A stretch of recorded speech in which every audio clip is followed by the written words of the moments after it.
సంబంధించిన సాంకేతిక కారణాలే ఈ ప్రమాదాన్ని తప్పిదంగా తెలుస్తుంది. ఎందుకంటే బ్లాక్ బాక్స్ ఓపెన్ చేస్తే కానీ పూర్తి స్థాయిలో దీనికి సంబంధించిన వివరాలు తెలియదు. ఎందుకంటే ప్రతి అంశం కూడా బ్లాక్ బాక్స్లో నిక్షిప్తమై ఉంటుంది.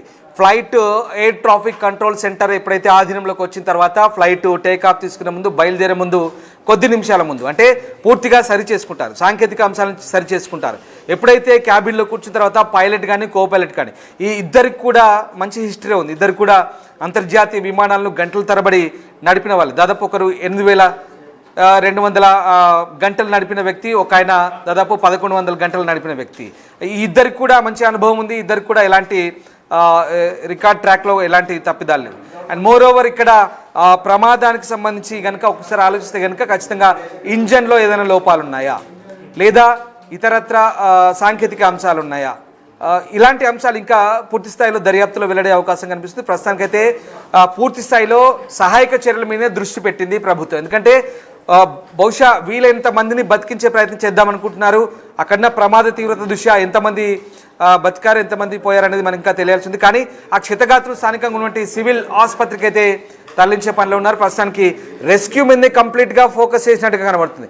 ఎక్కువ శాతం రెస్క్యూ మీద ఫోకస్ చేస్తే కనుక క్షతగాత్రులను కొంతమేరకైనా అంటే ప్రాణాపాయం నుంచి తప్పించవచ్చు అనేది ప్రధాన ఉద్దేశం కనబడుతుంది స్థానికంగా.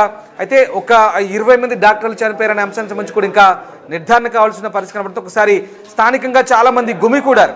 ఈ ప్రమాదం జరిగిన వెంటనే, ప్లేన్ క్రాష్ అయిన వెంటనే వందల సంఖ్యలో స్థానికులంతా అక్కడికి వచ్చారు. ఒక్కసారిగా ఏం జరుగుతుందో తెలియని పరిస్థితి. భారీ విమానం ఒకటి పేలిపోయింది. ఆ మేఘావి నగర్ ప్రాంతంలో భారీ విమానం పేలిపోయిన తర్వాత ఒక్కసారిగా దట్టమైన పొగలు వ్యాపించి ఉన్న పరిస్థితి కనబడుతుంది. రైట్ సయీద్, ఇది ఒకసారి మా కొలీగ్ సయీద్ దగ్గరికి వెళ్దాం. సయీద్ మిగతా పూర్తి వివరాలు అందించే ప్రయత్నం చేస్తాం. ఎస్, అయితే ఈ ప్రమాదానికి సంబంధించి మనతో మాట్లాడడానికంటే దీనికి టెక్నికాలిటీస్ ఇప్పటికే చాలా క్వశ్చన్స్ రైజ్ అవుతున్నాయి. ఎందుకు అంత ఇమీడియట్గా అంత వితిన్ 5 minutesలో ఏం జరిగింది అని కూడా చాలా క్వశ్చన్స్ రైజ్ అవుతున్నాయి. సో దీనికి సంబంధించి కూడా మనతో మాట్లాడడానికి మనతో ఎక్స్పర్ట్ ఉన్నారు హరికృష్ణ. ఆయన కూడా ఒక పైలట్, ఆయన అడిగి తెలుసుకుందాం. అయితే మనతో జాయిన్ అవుతున్నారు హరికృష్ణ. ఎస్ హరికృష్ణ, ఇప్పటికే మనకు చాలా డౌట్స్ వస్తున్నాయి. ఎందుకంటే టేక్ ఆఫ్ అయిన 5 నిమిషాల్లోనే మేడే కాల్ ఎందుకు చేయాల్సి వచ్చిందనే డౌట్ రైజ్ అవుతుంది. దాని తర్వాత మేడే కాల్ ఇంకా రెస్పాన్స్ రాకముందే కూడా ఇది క్రాష్ ల్యాండ్ అయిందని కూడా చెప్తున్నారు.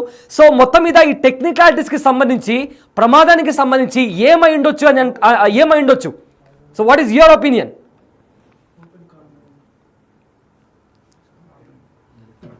ఎస్, మనతో హరికృష్ణ లైవ్ లో జాయిన్ అవుతారు. అంతకంటే కూడా ముందు కొన్ని డీటెయిల్స్ మీకు చెప్పాలి. అయితే ఈ ఎయిర్ క్రాఫ్ట్ అయితే ఉందో ఇదొక ఇంటర్నేషనల్ ఎయిర్ క్రాఫ్ట్.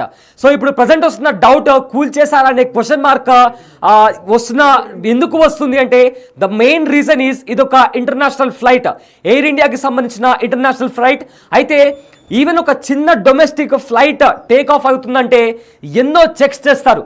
ఆ ఫ్లైట్ హెల్త్కి సంబంధించి ఎన్ని అవర్స్ ఆ ఫ్లైట్ ట్రావెల్ చేసింది, సో దానికి ట్రాక్ రికార్డ్ ఏముంది, ఆ పాస్ట్లో ఏమన్నా ఈ ఫ్లైట్కి సంబంధించిన ప్రమాదాలు జరిగాయా, రేడియోకి సంబంధించి, నావిగేషన్కి సంబంధించి ఇలా రకరకాల చెక్స్ చేసిన తర్వాతనే టేక్ ఆఫ్ అవ్వడానికి సిగ్నల్ ఇస్తారు. ఏటీసీ సిగ్నల్ ఇస్తుంది. ఆ తర్వాతనే ప్రతి ఫ్లైట్ కూడా టేక్ ఆఫ్ అవుతుంది. కానీ ఒక ఇంటర్నేషనల్ ఫ్లైట్, ఒక డొమెస్టిక్ ఫ్లైట్కే ఇన్ని చెక్స్ చేస్తే ఇంటర్నేషనల్ ఫ్లైట్కి ఇక్కడి నుంచి అంటే అహ్మదాబాద్ నుంచి లండన్కు వెళ్ళే వరకు కూడా దాంతో ఉండే ప్రయాణికులు ప్రతి ఒక్కరికి సంబంధించి కూడా ఎన్ని చెక్స్ చేస్తారో మనం చెప్పాల్సిన అవసరం లేదు.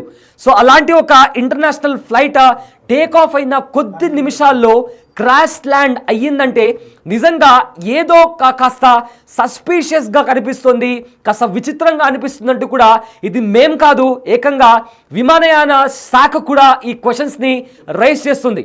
సో ప్రజెంట్ దానికి సంబంధించి కూడా ఎన్నో ప్రశ్నలు వస్తున్నాయి.